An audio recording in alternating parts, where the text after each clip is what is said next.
আসসালামু আলাইকুম দর্শক, স্বাগত জানাচ্ছি রয়্যাল বাংলা টিভির সংবাদে। এখন দেখবেন মুন্সিগঞ্জের খবর।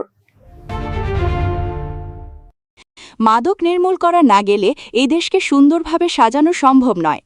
মাদক একটি সমাজের ব্যাধি, তাই মাদকের করাল গ্রাস ও কালো থাবা থেকে সমাজকে মুক্ত করতে প্রধানমন্ত্রী তারেক রহমানের মাদক অপরাধীদের বিরুদ্ধে জিরো টলারেন্স নীতির অংশ হিসাবে আমরা কাজ করে যাচ্ছি। এমন মন্তব্য করেছেন গণমাধ্যম কর্মীদের মুন্সিগঞ্জের সিরাজদিখান উপজেলার ৩ নং রাজানগর ইউনিয়ন বিএনপি সভাপতি মাহবুবুর রহমান কাজল। তিনি বলেন, মাদক যুব সমাজ ও দেশের ভবিষ্যৎ প্রজন্মকে ধ্বংসের দিকে ঠেলে দিচ্ছে, তাই মাদক বিরোধী সামাজিক আন্দোলন আরও জোরদার করতে হবে। মাদক নির্মূলে প্রশাসনের পাশাপাশি রাজনৈতিক নেতাকর্মী ও সাধারণ মানুষকেও ঐক্যবদ্ধভাবে কাজ করতে হবে। বাংলাদেশটা আসলে মাদকে পুরা ধ্বংস হয়ে যাচ্ছে, কারণ ফ্যাসিস্ট সরকার এই মাদককে বাংলাদেশে জয়লাভ করে বাংলাদেশের যুব সমাজকে ধ্বংস করে বাংলাদেশটাকে অকার্যকর দেশ হিসাবে প্রতিষ্ঠিত করার লক্ষ্যে এগিয়ে যাচ্ছিল। তো যাই হোক, ফ্যাসিস্টকে আমরা তাড়িয়েছি 2024-এ। তো ফ্যাসিস্ট তাড়ানোর পর আমাদের মাননীয় প্রধানমন্ত্রী জনাব তারেক রহমান এই মাদকের বিরুদ্ধে প্রথম যে ওনার যে ভাবনা, যে মাদককে আমার বাংলাদেশ থেকে নির্মূল করতে হবে। মাদককে নির্মূল না করতে পারলে এই দেশ সুন্দরভাবে সাজানো যাবে না। তো এর জন্য মাননীয় প্রধানমন্ত্রী জননেতা তারেক রহমান মাদক জিরো টলারেন্স ঘোষণা করেছে। সেই লক্ষ্যে সারা বাংলাদেশেই যেভাবে মাদকের বিরুদ্ধে অভিযান এবং মাদক কোথায় কোথায় উৎপত্তি হয়, কিভাবে বিক্রি হয়, এগুলি সব আমাদের জাতীয়তাবাদী দলের কর্মী বাহিনীরা উৎখাত করার জন্য অভিযান চালিয়ে যাচ্ছে। সেই লক্ষ্যে বাংলাদেশ জাতীয়তাবাদী দলের রাজানগর ইউনিয়ন শাখার কর্মী বাহিনীও আমরা তৎপর। সেই লক্ষ্যে আমরা প্রতিনিয়তই যেখানেই আমরা খবর পাই যে মাদক এখানে মাদক সেবন করছে বা মাদক বিক্রি করছে, সেখানেই অভিযান চলছে। সেই অভিযান আপনারা ইতিমধ্যেই দেখেছেন, রাজানগর ইউনিয়নে অনেক জায়গায় আমরা অভিযান চালিয়েছি। সেই অভিযানে অনেক সময় এই জীবনও ছিল ওখানে, অনেকে সবাই এখানে মাদকের অভিযানে অংশগ্রহণ করেছে।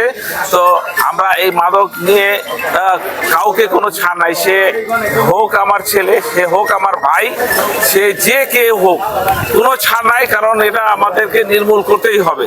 এর জন্য আমরা আবার জনসচেতনামূলক ভাবেও কাজ করে যাচ্ছি, যাতে জনগণ এই ব্যাপারে সহযোগিতা করে, আইন শৃঙ্খলা বাহিনীকে খবর দেয় যে কোথায় মাদক সেবন হচ্ছে, কোথায় মাদক বিক্রি হচ্ছে। এগুলি নিয়ে আমরা জনগণকেও সচেতন করছি এই মাদকের বয়াল থাপা থেকে রক্ষা করতে। এ পর্যন্ত প্রশাসনের হাতে কতজন মাদক সেবী বা বিক্রেতা তুলে দিতে সক্ষম হয়েছেন? এখান থেকে এই পর্যন্ত প্রায় 50-60 জন হবে আমরা আইন শৃঙ্খলা বাহিনীর হাতে আমরা দিয়েছি।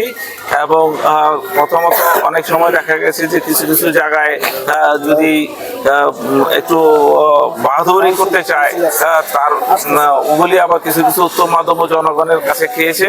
উত্তম মাধ্যম দিয়েই আমরা আইন শৃঙ্খলা বাহিনীর কাছে তুলে দিয়েছি।